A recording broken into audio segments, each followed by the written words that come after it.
ರಾಜ್ಯ ರಾಜಕಾರಣದ ಕುರ್ಚಿ ಗುದ್ದಾಟದಲ್ಲಿ ಸಂಡೇ ಕ್ಲೈಮ್ಯಾಕ್ಸ್ಗೆ ಶನಿವಾರದ ಟ್ವಿಸ್ಟ್ ಕೊಟ್ರ ಸಿಎಂ.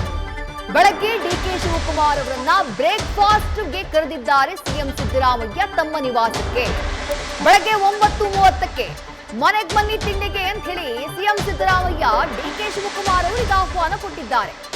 ಸಿಎಂ ಸಿದ್ದರಾಮಯ್ಯ ಅವರ ಕಾವೇರಿ ನಿವಾಸಕ್ಕೆ ನಾಳೆ ಬೆಳಗ್ಗೆ 9:30ಕ್ಕೆ ಡಿಸಿಎಂ ಡಿಕೆ ಶಿವಕುಮಾರ್ ಭೇಟಿ ಕೊಡಲಿದ್ದಾರೆ. ರಾಜ್ಯ ರಾಜಕೀಯದಲ್ಲಿ ಕುತೂಹಲವನ್ನ ಹುಟ್ಟಿಸಿದೆ ಈ ಬ್ರೇಕ್ಫಾಸ್ಟ್ ಮೀಟಿಂಗ್. ಸಂಡೇ ಇಡೀ ನಾಯಕತ್ವ ಬದಲಾವಣೆಯ ಈ ಕದನ ಏನಿದೆ, ಕುರ್ಚಿ ಗುದ್ದಾಟ ಏನಿದೆ, ಅದಕ್ಕೆ ಫುಲ್ ಸ್ಟಾಪ್ ಇಡುವಂತಹ ಕೆಲಸವನ್ನ ಹೈಕಮಾಂಡ್ ನಾಯಕರು ಮಾಡಲಿದ್ದಾರೆ. ಒಂದು ತೀರ್ಮಾನ ಆಗುತ್ತೆ, ಒಂದು ನಿರ್ಧಾರ ಹೊರಗಡೆ ಬರುತ್ತೆ ಹೈಕಮಾಂಡ್ ನಿಂದ. ಅದು ನಡೆಯೋದು ಭಾನುವಾರ ಸೋನಿಯಾ ಗಾಂಧಿ, ರಾಹುಲ್ ಗಾಂಧಿ, ಖರ್ಗೆ ನೇತೃತ್ವದಲ್ಲಿ ಸಭೆ ನಡೆಯುತ್ತೆ. ಆ ಸಭೆಯಲ್ಲಿ ಡಿಸಿಷನ್ ನ ತೆಗೆದುಕೊಳ್ಳುವಂತಹ ನಿರೀಕ್ಷೆ ಇದೆ. ಅದು ನಡೆಯೋದು ಸಂಡೇ. ಆದ್ರೆ ಶನಿವಾರ ಅಂದ್ರೆ ನಾಳೆಯೇ ಬ್ರೇಕ್ಫಾಸ್ಟ್ ಮೀಟಿಂಗ್ಗೆ ಡಿಸಿಎಂ ಡಿಕೆ ಶಿವಕುಮಾರ್ ಅವರನ್ನ ತಮ್ಮ ನಿವಾಸಕ್ಕೆ ಕರೆದಿದ್ದಾರೆ ಸಿಎಂ ಸಿದ್ದರಾಮಯ್ಯ. ಬೆಳಗ್ಗೆ 9:30ಕ್ಕೆ ಡಿಸಿಎಂ ಡಿಕೆ ಶಿವಕುಮಾರ್ ಸಿದ್ದರಾಮಯ್ಯ ಅವರ ಕಾವೇರಿ ನಿವಾಸಕ್ಕೆ ಬರ್ತಾರೆ. ಉಭಯ ನಾಯಕರು ಬ್ರೇಕ್ಫಾಸ್ಟ್ ಮೀಟಿಂಗ್ ನೆಪದಲ್ಲಿ ಚರ್ಚೆಯನ್ನ ಮಾಡಲಿದ್ದಾರೆ. ಏನ್ ಚರ್ಚೆಯನ್ನ ಮಾಡ್ತಾರೆ? ಭಾನುವಾರ ಬರುವಂತಹ ರಿಸಲ್ಟ್, ಆ ಜಡ್ಜ್ಮೆಂಟ್, ಆ ನಿರ್ಧಾರಕ್ಕೂ ಮುನ್ನ ಶನಿವಾರ ಬೆಳ್ಳಂಬೆಳಗ್ಗೆ ಅವರು ನಡೆಸ್ತಾ ಇರುವಂತಹ ಮೀಟಿಂಗ್ ಬಹಳಷ್ಟು ಕುತೂಹಲಕ್ಕೆ ಕಾರಣ ಆಗ್ತಾ ಇದೆ. ಏನ್ ಚರ್ಚೆ ಮಾಡಬಹುದು ಸಿದ್ದರಾಮಯ್ಯ ಹಾಗೆ ಡಿಕೆ ಶಿವಕುಮಾರ್? ಯಾಕಂದ್ರೆ ನಾಯಕತ್ವ ಬದಲಾವಣೆಯ ಕಿಚ್ಚು ಉಭಯ ಬಣಗಳ ಮಧ್ಯೆ ಅದು ರೋಚಕ ಘಟ್ಟಕ್ಕೆ ತಲುಪಿಬಿಟ್ಟಿದೆ, ಬಹಳ ತೀವ್ರತೆಗೆ ತಲುಪಿಬಿಟ್ಟಿದೆ. ರೈಟ್, ಈ ಬ್ರೇಕ್ಫಾಸ್ಟ್ ಮೀಟಿಂಗ್ ನ ಹಿಂದಿರೋದು ಹೈಕಮಾಂಡ್, ಕಾಂಗ್ರೆಸ್ ಹೈಕಮಾಂಡ್ ನಾಯಕರು ಕಟ್ಟಪ್ಪಣೆ ಹೊರಡಿಸಿದ ಬೆನ್ನಲ್ಲೇ ಡಿಕೆ ಶಿವಕುಮಾರ್ ಅವರಿಗೆ ಸಿಎಂ ಸಿದ್ದರಾಮಯ್ಯ ಆಮಂತ್ರಣ ಕೊಟ್ಟಿದ್ದಾರೆ. ನಾಯಕತ್ವ ಸಮಸ್ಯೆಯನ್ನ ನೀವಿಬ್ಬರೇ ಕೂತು ಬಗೆಹರಿಸಿಕೊಳ್ಳಿ ಅಂತ ಹೇಳಿ ಇಬ್ರಿಗೂ ಹೇಳಿದಾರಂತೆ ಹೈಕಮಾಂಡ್ ನಾಯಕರು. ಇಬ್ಬರಿಗೂ ಕರೆ ಮಾಡಿ ನೀವಿಬ್ರು ಭೇಟಿಯಾಗಿ ಮೊದಲು ಚರ್ಚೆ ಮಾಡಿ ಅಂತ ಹೇಳಿ ವರಿಷ್ಠರು ಸೂಚನೆಯನ್ನ ಕೊಟ್ಟಿದ್ದಾರೆ. ಪರಸ್ಪರ ಭೇಟಿಯಾಗಿ ಚರ್ಚೆ ಮಾಡಿ ಒಂದು ತೀರ್ಮಾನಕ್ಕೆ ಬಂದಿ ಅಂತ ಹೇಳಿ ಖುದ್ದು ಹೈಕಮಾಂಡ್ ನಾಯಕರೇ ಸೂಚಿಸಿದ್ದಾರೆ ಅನ್ನುವಂಥ ಮಾಹಿತಿ ಇದೆ. ಹೈಕಮಾಂಡ್ ಸೂಚನೆ ಅನ್ನುವಂತಹ ಪದವನ್ನ ಮಾಧ್ಯಮಗಳಿಗೆ ಮಾಹಿತಿ ಕೊಡುವಂತಹ ಸಂದರ್ಭದಲ್ಲಿ ಬಹಳ ಸ್ಪಷ್ಟವಾಗಿ ಉಲ್ಲೇಖ ಮಾಡಿದ್ದಾರೆ ಸಿಎಂ ಸಿದ್ದರಾಮಯ್ಯ. ಕರೆ ಮಾಡಿದವರು ಯಾರು? ಕಾಂಗ್ರೆಸ್ನ ರಾಷ್ಟ್ರೀಯ ಪ್ರಧಾನ ಕಾರ್ಯದರ್ಶಿಗಳಾಗಿರುವಂತಹ ಕೆಸಿ ವೇಣುಗೋಪಾಲ್ ಅವರು ಕರೆ ಮಾಡಿದ್ದು ಅನ್ನುವಂಥ ಮಾಹಿತಿ ಸಿಗ್ತಾ ಇದೆ. ಇಬ್ಬರಿಗೂ ಕರೆ ಮಾಡಿದ್ದಾರೆ. ಸಿಎಂ ಸಿದ್ದರಾಮಯ್ಯ ಅವರಿಗೂ ಕೆಸಿ ವೇಣುಗೋಪಾಲ್ ಕರೆ ಮಾಡಿದ್ದಾರೆ. ಡಿಸಿಎಂ ಡಿಕೆ ಶಿವಕುಮಾರ್ ಅವ್ರಿಗೂ ಕರೆ ಮಾಡಿದ್ದಾರೆ. ನೀವಿಬ್ರು ಭೇಟಿಯಾಗಬೇಕು ಅಂತ ಹೇಳಿದ್ದಾರೆ. ಹಾಗೆ ಹೇಳಿದ್ದಕ್ಕೆ ಸಿಎಂ ಸಿದ್ದರಾಮಯ್ಯ ಅವರು ಡಿಸಿಎಂ ಡಿಕೆ ಶಿವಕುಮಾರ್ ಅವರಿಗೆ ಕರೆ ಮಾಡಿ, ನೋಡಿ ಹೈಕಮಾಂಡ್ ಅವರು ನಮಗೆ ಭೇಟಿಯಾಗೋದಕ್ಕೆ ತಿಳಿಸಿದ್ದಾರೆ, ಹಾಗಾಗಿ ನೀವು ಬೆಳಗ್ಗೆ ಬ್ರೇಕ್ಫಾಸ್ಟ್ಗೆ ಬನ್ನಿ ಅಂತ ಹೇಳಿ ಡಿಕೆ ಶಿವಕುಮಾರ್ ಅವರನ್ನು ಆಹ್ವಾನಿಸಿದ್ದಾರೆ. ಹಾಗಾಗಿ ನಾಳೆ ಬೆಳಗ್ಗೆ 9:30ಕ್ಕೆ ಸಿಎಂ ಕಾವೇರಿ ನಿವಾಸದಲ್ಲಿ ಬ್ರೇಕ್ಫಾಸ್ಟ್ ಮೀಟಿಂಗ್ ನಡೀತಾ ಇದೆ. 1-to-1 ಮೀಟಿಂಗ್ ಡಿಕೆ ಶಿವಕುಮಾರ್ ಹಾಗೆ ಸಿಎಂ ಸಿದ್ದರಾಮಯ್ಯ ಮಧ್ಯೆ. ಎಲ್ಲ ತೆರೆಮರೆಯ ಆಟ, ಚದುರಂಗದ ಆಟದ ನಡುವೆನೆ ನಡೀತಾ ಇರುವಂತಹ ನೇರ ಮೀಟಿಂಗ್ ಇದೆ. ಅಧಿಕಾರ ಹಸ್ತಾಂತರಕ್ಕೆ ಸಂಬಂಧಿಸಿ ತಮ್ಮ ನಿಲುವಿಗೆ ಬದ್ಧ, ತಾವು ಹೊಂದಿಕೊಂಡಿರುವಂತಹ ನಿಲುವಿನಲ್ಲಿ ಯಾವುದೇ ಬದಲಾವಣೆ ಇಲ್ಲ ಅಂತ ಸಿಎಂ ಹೇಳಿದ್ದಾರೆ. ವರಿಷ್ಠರು ಹೇಳಿದಂತೆ ನಡೆದುಕೊಳ್ಳುವುದಾಗಿ ತಿಳಿಸಿದ್ದೇನೆ. ಈಗಲೂ ಮತ್ತು ನಾಳೆಯೂ ನಾನು ಅದನ್ನೇ ಹೇಳ್ತೀನಿ ಅಂತ ಹೇಳಿದ್ದಾರೆ ಸಿಎಂ.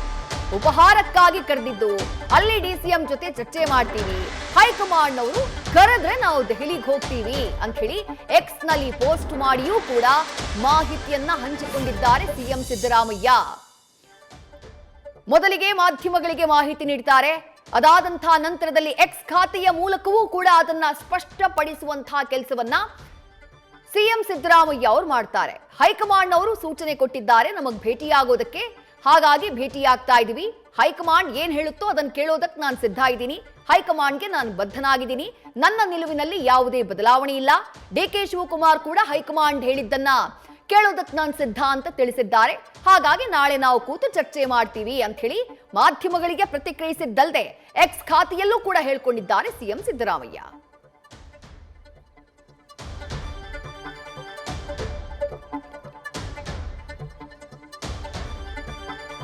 ಈ ಬ್ರೇಕ್ಫಾಸ್ಟ್ ಮೀಟಿಂಗ್ ಬಗ್ಗೆ ಸಿಎಂ ಸಿದ್ದರಾಮಯ್ಯ ಏನೇನ್ ಹೇಳಿದ್ರು ನೋಡೋಣ ಬನ್ನಿ. ನಾಳೆ ಹೈಕಮಾಂಡ್ ಅವರು ಅವ್ರಿಗೂ ಫೋನ್ ಮಾಡಿದ್ರು, ನನಗೂ ಫೋನ್ ಮಾಡಿದ್ರು. ನೀವಿಬ್ರು ಭೇಟಿ ಮಾಡಿ ಅಂತ. ಅದಕ್ಕೋಸ್ಕರ ಅವನಿಗೆ ನಾನು ಬ್ರೇಕ್ಫಾಸ್ಟ್ ಕರೆದಿದ್ದೆ. ಬ್ರೇಕ್ಫಾಸ್ಟ್ ಬಂದಾಗ ಚರ್ಚೆ ಮಾಡ್ತೀವಿ. ಯಾಕೆಂತಂದ್ರೆ ಹೈಕಮಾಂಡ್ನವರು ನನ್ನ ಸ್ಟ್ಯಾಂಡ್ ನಲ್ಲಿ ಏನು ಬದಲಾವಣೆ ಇಲ್ಲ. ಹೈಕಮಾಂಡ್ನವರು ಏನು ಹೇಳ್ತಾರೆ ಅದರ ಪ್ರಕಾರ ನಾನು ಕೇಳ್ತೀನಿ ಅಂತ ಹೇಳಿದ್ದೀನಿ. ಸೊ ಈಗಲೂ ಅದನ್ನೇ ಹೇಳ್ತೀನಿ, ನಾಳೆನೂ ಅದನ್ನೇ ಹೇಳ್ತೀನಿ. ನಾವಿಬ್ರು ಕೂಡ ಅವರು ಹೇಳ್ತೀವಿ, ಅವರು ಅನೇಕ ಸಾರಿ ಹೇಳಿದ್ದಾರೆ ಹೈಕಮಾಂಡ್ ಅವರು ಹೇಳ್ದಾಗ ಕೇಳ್ತೀವಿ ಅಂತ. ನಾವು ಅನೇಕ ಸಾರಿ ಹೇಳಿದೀವಿ ಹೈಕಮಾಂಡ್ ಅವರು ಹೇಳ್ದಾಗ ಕೇಳ್ತೀವಿ. ಅದನ್ನೇ ಚರ್ಚೆ ಮಾಡ್ತೀವಿ. ಕರೆದ್ರೆ ಹೋಗ್ತೀವಿ. ಹೈಕಮಾಂಡ್ ಸೂಚನೆಯ ಬೆನ್ನಲ್ಲೇ ಭೇಟಿಯಾಗ್ತಾ ಇದ್ದಾರೆ ಸಿಎಂ ಹಾಗೆ ಡಿಸಿಎಂ. ಸಂಜೆ ದೆಹಲಿಗೆ ಪ್ರಯಾಣವನ್ನ ಬೆಳೆಸಬೇಕಾಗಿತ್ತು ಡಿಸಿಎಂ ಡಿಕೆ ಶಿವಕುಮಾರ್. 7:45ಕ್ಕೆ ಫ್ಲೈಟ್ ಟಿಕೆಟ್ ಕೂಡ ಬುಕ್ ಆಗಿತ್ತು. ಏಕಾಏಕಿ ತಮ್ಮ ಪ್ರಯಾಣವನ್ನ ಕ್ಯಾನ್ಸಲ್ ಮಾಡಿಕೊಂಡ್ರು ಡಿಸಿಎಂ ಡಿಕೆ ಶಿವಕುಮಾರ್ ಅವರು. ಅದಕ್ಕೆ ಕಾರಣ ಏನು ಅಂದ್ರೆ ಹೈಕಮಾಂಡ್ ಇಂದ ಬಂದಂತಹ ಕಾಲ್, ಕೆಸಿ ವೇಣುಗೋಪಾಲ್ ಅವರಿಂದ ಬಂದಂತಹ ಕಾಲ್, ಬ್ರೇಕ್ಫಾಸ್ಟ್ಗೆ ಬಂದಂತಹ ಆಹ್ವಾನ ಸಿಎಂ ಸಿದ್ದರಾಮಯ್ಯ ಅವರಿಂದ. ಆ ಕಾರಣಕ್ಕಾಗಿ ಇವತ್ತು ಸಂಜೆ 7:45ಕ್ಕೆ ಹೋಗಬೇಕಾಗಿದ್ದಂತಹ ಡಿಕೆ ಶಿವಕುಮಾರ್ ಅವರು ತಮ್ಮ ಫ್ಲೈಟ್ ಟಿಕೆಟ್ ನ ಕ್ಯಾನ್ಸಲ್ ಮಾಡಿಕೊಂಡ್ರು. ನಾಳೆ ಬೆಳಗ್ಗೆ 9:30ಕ್ಕೆ ಇಬ್ಬರ ಮಧ್ಯೆ ಆ ಬ್ರೇಕ್ಫಾಸ್ಟ್ ಮೀಟಿಂಗ್ ನಲ್ಲಿ ಏನೆಲ್ಲ ಚರ್ಚೆ ನಡೆಯುತ್ತೆ ಅನ್ನೋದು ಸದ್ಯಕ್ಕಿರುವಂತಹ ಕುತೂಹಲ. ಯಾಕಂದ್ರೆ ಈ ನಾಯಕತ್ವ ಬದಲಾವಣೆಯ ಚರ್ಚೆ ಎಷ್ಟು ಜಟಿಲ ಆಗಿದೆ ಅಂತಂದ್ರೆ ಈ ಇಬ್ಬರು ನಾಯಕರು ಬ್ರೇಕ್ಫಾಸ್ಟ್ ನಲ್ಲಿ ಕೂತ್ಕೊಂಡು ಅದನ್ನ ಬಗೆಹರಿಸಿಕೊಂಡು ಬಿಡ್ತಾರೆ ಅಂತಂದ್ರೆ ಖಂಡಿತ ಒಪ್ಪೋದಕ್ಕೆ ಸಾಧ್ಯ ಇಲ್ಲ. ಯಾಕಂದ್ರೆ ಅಷ್ಟು ಜಟಿಲವಾಗಿದೆ. ಸಿಎಂ ಕೂಡ ತಮ್ಮ ಸೀಟನ್ನ ಬಿಟ್ಕೊಡೋದಕ್ಕೆ ಸಿದ್ಧರಿಲ್ಲ. ಆ ಸಂದೇಶವನ್ನ ಹಲವು ಬಾರಿ ರವಾನೆ ಮಾಡುವಂತಹ ಕೆಲಸವನ್ನ ಖುದ್ದು ಸಿಎಂ ಸಿದ್ದರಾಮಯ್ಯ ಅವರು ಮಾಡಿದ್ದಾರೆ. ಡಿಸಿಎಂ ಡಿಕೆ ಶಿವಕುಮಾರ್ ಅವರು ಕೂಡ 2.5 ವರ್ಷಗಳ ಕಾಲ ನನಗೆ ಮಾತು ಕೊಟ್ಟಿದ್ದೀರಿ, ಆ ಮಾತಿನಂತೆ ನಡ್ಕೊಳ್ಳಿ ಅಂತ ಹೇಳಿ ಹೈಕಮಾಂಡ್ ನಿಂದ ಹಿಡಿದು ಯಾರ್ಯಾರು ಹೈಕಮಾಂಡ್ ನಾಯಕರಿದ್ದಾರೋ ಜೊತೆಗೆ ಸಿಎಂ ಸಿದ್ದರಾಮಯ್ಯ ಅವರಿಗೆ ಸಂದೇಶವನ್ನ ಪಾಸ್ ಮಾಡುವಂತಹ ಕೆಲಸ ಮಾಡಿದ್ದಾರೆ. ಎರಡೂ ಬಣಗಳ ನಡುವೆ ನಡೀತಾ ಇರುವಂತಹ ತಂತ್ರಗಾರಿಕೆ ರಾಜ್ಯದ ಜನರ ಕಣ್ಣ ಮುಂದಿದೆ. ಇಷ್ಟು ದೊಡ್ಡ ಮಟ್ಟದಲ್ಲಿ ಇದು ಸಮಸ್ಯೆ ಜಟಿಲವಾಗಿರುವಾಗ ಉಭಯ ನಾಯಕರು ಬ್ರೇಕ್ಫಾಸ್ಟ್ ನಲ್ಲಿ ಕೂತ್ಕೊಂಡು ಅದನ್ನ ಚರ್ಚೆ ಮಾಡಿ ಬಗೆಹರಿಸಿಕೊಳ್ತಾರೆ ಅಥವಾ ಒಂದು ಒಮ್ಮತದ ನಿರ್ಧಾರಕ್ಕೆ ಬರ್ತಾರೆ ಅಂತಂದ್ರೆ ಅದನ್ನ ಒಪ್ಪೋದಕ್ಕೆ ಬಹುಶಃ ಸಾಧ್ಯ ಇಲ್ವೇನೋ.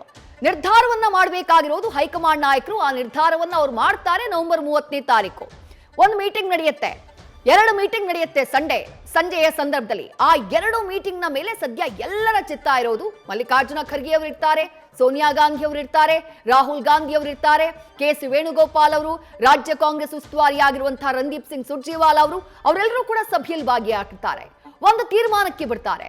ಆ ಯಾವ ತೀರ್ಮಾನಕ್ಕೆ ಬರಬೇಕು, ಯಾವ ತೀರ್ಮಾನವನ್ನ ತಗೊಂಡ್ರೆ ಮುಂದಾಗುವಂತಹ ಪರಿಣಾಮಗಳೇನು ಅದನ್ನ ಹೈಕಮಾಂಡ್ ಯೋಚನೆ ಮಾಡ್ತಾ ಇದೆ. ಅದರ ಮಧ್ಯೆಯೂ ಉಭಯ ನಾಯಕರಿಗೆ ನೀವು ಮೀಟ್ ಆಗಿ ಬ್ರೇಕ್ಫಾಸ್ಟ್ ಮೀಟಿಂಗ್ ನಲ್ಲಿ ಚರ್ಚೆ ಮಾಡಿ ಅಂತ ಹೇಳಿದೆ. ಬಹುಶಃ ಕಾಂಗ್ರೆಸ್ನಲ್ಲಾಗಿರುವಂತಹ ಈ ಬಿಕ್ಕಟ್ಟು, ಕಾಂಗ್ರೆಸ್ನಲ್ಲಾಗಿರುವಂತಹ ಈ ಗೊಂದಲ ಏನಿದೆ ರಾಷ್ಟ್ರ ಮಟ್ಟದಲ್ಲಿ ಒಂದು ರಾಂಗ್ ಮೆಸೇಜ್ ನ ಕಳುಹಿಸ್ತಾ ಇದೆ ಅನ್ನುವಂತಹ ಕಾರಣಕ್ಕಾಗಿ ದೆಹಲಿಗೆ ಬರೋದಕ್ಕೂ ಮುಂಚೆ ನಮ್ಮಿಬ್ಬರ ಮಧ್ಯೆ ಒಡಕಿಲ್ಲ, ಯಾವುದೇ ನಿರ್ಧಾರವನ್ನ ಹೈಕಮಾಂಡ್ ತೆಗೆದುಕೊಂಡ್ರು ಅದಕ್ಕೆ ನಾವು ಬದ್ಧರಾಗಿದ್ದೇವೆ, ಒಗ್ಗಟ್ಟಿನಲ್ಲಿರ್ತೀವಿ ಮುಂದೆಯೂ ಕೂಡ ಅನ್ನುವಂತಹ ಸಂದೇಶವನ್ನ ಕಳುಹಿಸೋದಕ್ಕೆ ಖುದ್ದು ಹೈಕಮಾಂಡ್ ನಾಯಕರು ಈ ಬ್ರೇಕ್ಫಾಸ್ಟ್ ಮೀಟಿಂಗ್ ನ ಸೆಟ್ ಮಾಡಿದ್ರಾ ಅನ್ನುವಂತಹ ಚರ್ಚೆ ನಡೀತಾ ಇದೆ. ಸಿಎಂ ಸಿದ್ದರಾಮಯ್ಯ ಈ ಬ್ರೇಕ್ಫಾಸ್ಟ್ ಮೀಟಿಂಗ್ ಬಗ್ಗೆ ತಮ್ಮ ಎಕ್ಸ್ ಖಾತೆಯಲ್ಲೂ ಕೂಡ ಪೋಸ್ಟ್ ಮಾಡಿದ್ದಾರೆ. ಅವರು ಪೋಸ್ಟ್ ಮಾಡಿರೋದೇನು ಅನ್ನೋದನ್ನ ಗಮನಿಸ್ತಾ ಇದ್ದೀರಿ. ನನ್ನ ನಿಲುವಿನಲ್ಲಿ ಯಾವುದೇ ಬದಲಾವಣೆ ಇಲ್ಲ, ಪಕ್ಷದ ವರಿಷ್ಠರು ಹೇಳಿದಂತೆ ನಡೆದುಕೊಳ್ಳುವುದಾಗಿ ನಾನು ಈಗಾಗಲೇ ತಿಳಿಸಿದ್ದೇನೆ. ಈಗಲೂ ಮತ್ತು ನಾಳೆಯೂ ಅದನ್ನೇ ಹೇಳ್ತೀನಿ. ಪಕ್ಷದ ವರಿಷ್ಠರು ನನಗೆ ಹಾಗೂ ಉಪಮುಖ್ಯಮಂತ್ರಿ ಆಗಿರುವಂತಹ ಡಿಕೆ ಶಿವಕುಮಾರ್ ಅವರಿಗೆ ಕರೆ ಮಾಡಿ ನೀವಿಬ್ರು ಭೇಟಿ ಮಾಡಿ ಅಂತ ತಿಳಿಸಿದ್ದಾರೆ. ಹಾಗಾಗಿ ಅವರನ್ನ ನಾನು ಉಪಹಾರಕ್ಕಾಗಿ ಕರೆದಿದ್ದು, ಅಲ್ಲಿ ಚರ್ಚೆ ಮಾಡ್ತೀವಿ. ಡಿಕೆ ಶಿವಕುಮಾರ್ ಅವರು ಹೈಕಮಾಂಡ್ ಹೇಳಿದ್ದನ್ನ ಒಪ್ಪೋದಾಗಿ ಹೇಳಿದ್ದಾರೆ. ಈಗಾಗಲೇ ಹೈಕಮಾಂಡ್ ಅವರು ನವದೆಹಲಿಗೆ ಕರೆದ್ರೆ ಹೋಗ್ತೀನಿ. ಇದು ಸಿಎಂ ಸಿದ್ದರಾಮಯ್ಯ ಅವರು ತಮ್ಮ ಎಕ್ಸ್ ಖಾತೆಯಲ್ಲಿ ಹಾಕಿರುವಂತಹ ಪೋಸ್ಟ್. ಮಾಧ್ಯಮಗಳಿಗೆ ಪ್ರತಿಕ್ರಿಯಿಸಿದ್ರು, ಮಾಧ್ಯಮಗಳಿಗೆ ಮಾಹಿತಿ ಕೊಟ್ಟರು. ಹೌದು, ಹೈಕಮಾಂಡ್ ಅವರು ಕರೆದಿದ್ದಾರೆ, ಬ್ರೇಕ್ಫಾಸ್ಟ್ ಮೀಟಿಂಗ್ಗೆ ನಾನು ಕರೆದಿದ್ದೀನಿ, ಬೇರೆ ಏನು ವಿಷಯ ಇಲ್ಲ, ಡಿಕೆ ಶಿವಕುಮಾರ್ ಅವ್ರಿಗೆ ಬರೋಕ್ ಹೇಳಿದ್ದೀನಿ ಅಂತ ಹೇಳಿದ್ರು. ಅದಾದ ನಂತರನೂ ಎಕ್ಸ್ಟರ್ನಲ್ ಟ್ವೀಟ್ ಮಾಡ್ತಾರೆ, ಬಹಳ ಸ್ಪಷ್ಟವಾಗಿ ತಿಳಿಸ್ತಾರೆ, ನನ್ನ ನಿಲುವಿನಲ್ಲಿ ಬದಲಾವಣೆ ಇಲ್ಲ. ಆ ನನ್ನ ನಿಲುವಿನಲ್ಲಿ ಬದಲಾವಣೆ ಇಲ್ಲ ಅನ್ನುವಂತಹ ಸಾಲು ಹೈಕಮಾಂಡ್ ಹೇಳಿದ್ದನ್ನ ನಾನು ಕೇಳ್ತೀನಿ, ಒಪ್ತೀನಿ ಅನ್ನೋದಕ್ಕೋ ಅಥವಾ ಸಿಎಂ ಪಟ್ಟದ ವಿಚಾರವಾಗಿ ನನ್ನ ನಿಲುವೇನಿದೆ ಅದರಲ್ಲಿ ಯಾವುದೇ ಬದಲಾವಣೆ ಇಲ್ಲ ಅನ್ನುವಂಥ ಮೆಸೇಜ್ ಅನ್ನ ಸಿದ್ದರಾಮಯ್ಯ ಪಾಸ್ ಮಾಡಿದ್ರ? ಈ ಕುತೂಹಲವಂತೂ ಕೆರಳಿದೆ. ನ್ಯೂಸ್ ಫಸ್ಟ್ ನಿರ್ಭೀತಿಯಿಂದ ನಿಮ್ಮ ಪರವಾಗಿ.